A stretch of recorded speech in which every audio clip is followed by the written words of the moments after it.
Today, we will learn about the best ways to deal with chemical risks. Our personal and professional environment is changing, and we need to adapt the way we work. This is especially true for workers handling corrosive or irritating chemicals.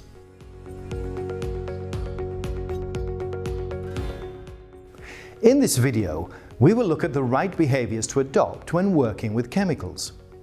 We will discuss the different types of chemical risks, prevention against chemical risks, how to spot the danger and how to protect yourself from it, frequent cases of contamination, how the danger generally presents itself, and first aid, the PAR rule and intervention protocols.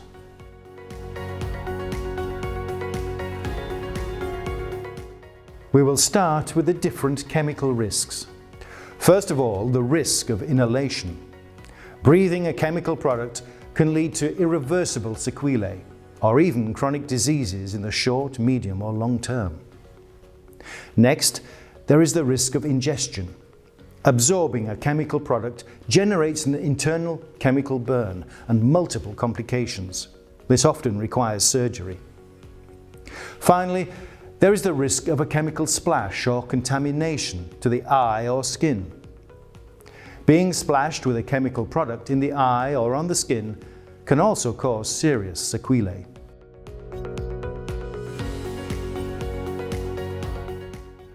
Whether you work in production, a laboratory, in maintenance, in water treatment or in warehouses, how can you know if a product is dangerous? The easiest way is to first check if a chemical product in a bottle, a canister, a tank or a container has a pictogram indicating its corrosive or irritant character. The label or packaging of this product contains the same information but in greater detail. Finally, you will also find the relevant information in the description of your job sheet, product sheet or safety data sheet.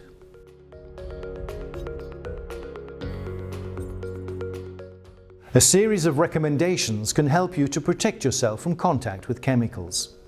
There are a number of good work habits that will be the subject of future videos. For example, to reduce the risk of inhalation and ingestion, it is important not to smoke, eat, drink or chew gum near a chemical. Collective protective equipment is the first barrier to consider in order to reduce the risk of contact between chemicals and operators. There are different types. We often find shields, protective screens between the operator and the chemical product. Frequently, fumes are evacuated through fume extractors or fume hoods. You will reduce the risk of possible contact with chemicals by dressing properly. Make sure your jacket, trousers, shoes and boots are closed completely. Do not wear scarves or ties and keep your long hair tied back. Clothing should be made of cotton, not synthetic fabrics. For eye protection, safety glasses are essential. Eyeglasses do not provide reliable protection. They should not be considered as safety glasses. Contact lenses are generally not recommended as they make decontamination difficult. For people with vision problems, there are safety glasses adapted to vision or overglasses compatible with your glasses. Finally, for certain tasks, the visor is recommended. It reduces the risk of contact. To protect the hands, the material of the gloves must be compatible with the nature of the chemical used. There are nitrile, vinyl, neoprene and latex gloves, but you have to pay attention to possible allergies. If in doubt, you can simply turn the glove inside out and apply a chemical product to observe the resistance of the glove over time. Naturally, the thickness of the gloves must be appropriate for the task at hand. If the gloves are too thick, dexterity is lost and there is a risk of poor handling.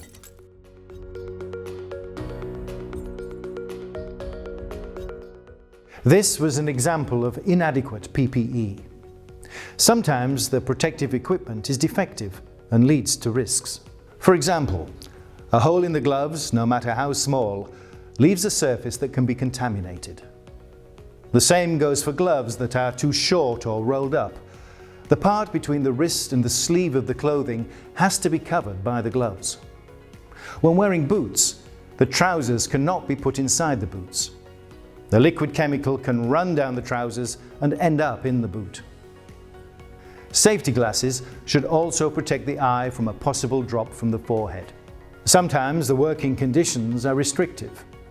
They can provoke or prevent gestures and reflexes and thus generate serious sequelae. If it's too hot, it's tempting to open the suit a little around the neck or even across the torso, or to raise the visor. When we are splashed, we have the reflex to turn our head.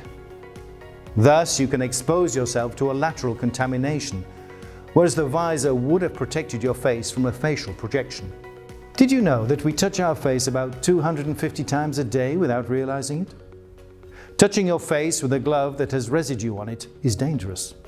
Touching door handles or any switch with a contaminated glove puts not only the worker at risk, but also their colleagues. While removing the work suit, it is important to be careful not to contaminate yourself with the outer surface of the suit. These small gestures or reflexes concerning the wearing of personal protective equipment can have serious consequences. It is up to you to make sure you are always protected.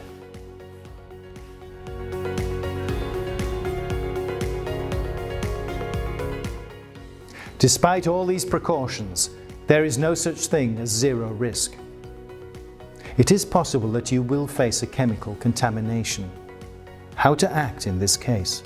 Follow the PAR rule, that is, protect, alert, rescue. Start by protecting the accident area to prevent further accidents and overexposure. For example, shut off the leaking pipe or straighten the spilled drum. Then alert nearby colleagues and call the internal or external emergency number. Make a simple, clear and precise report with the following information: I am, I see, I do, I require. Finally, rescue. Remember to protect yourself before providing assistance. This way you avoid cross-contamination. Wear all necessary PPE.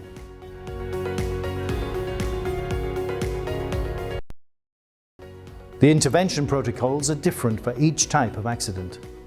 In any case, you must start rinsing as soon as possible with the available rinsing solution and respect the recommended rinsing time. It is also recommended that you seek medical attention once decontamination is complete. In case of eye splashes, you must check for contact lenses and remove them if possible. If there is a solid chemical in the eye, inspect the eye to see if there is any residue left. In this case, you must prolong the rinsing. In case of splashes on the skin, undress while continuing decontamination. Remove any jewelry or clothing. Clean unwashed areas starting from top to bottom. Do not attempt to remove a garment if it is melted or stuck to the skin. And finally, contact a doctor. Finally, a splash with a heated corrosive or irritant presents a double risk. It can cause both chemical and thermal injury. In addition, the heat will increase the reaction capacity of the chemical and thus accelerate the development of the chemical injury. Therefore, the first priority is to eliminate the risk of chemical injury by decontaminating with the appropriate washing solution. Continue treating the thermal burns according to the protocols in place in your company. And finally, seek medical attention. Thank you for your attention. For more information, the entire Prevor team remains at your disposal. Prevor is a company of researchers who want to bring solutions to their customers to reduce the frequency and severity of chemical accidents through their technological innovations. For that, we provide you with an offer which includes 3 aspects. A range of first aid solutions in case of an accidental eye or skin contact with a chemical product. A range of products that allows you to restore your work areas and equipment following a chemical spill or leak. And finally, we offer you a range of tools to inform, train and advise you on chemical risk prevention. Our mission? To be your partner on the broad topic of chemical risk prevention.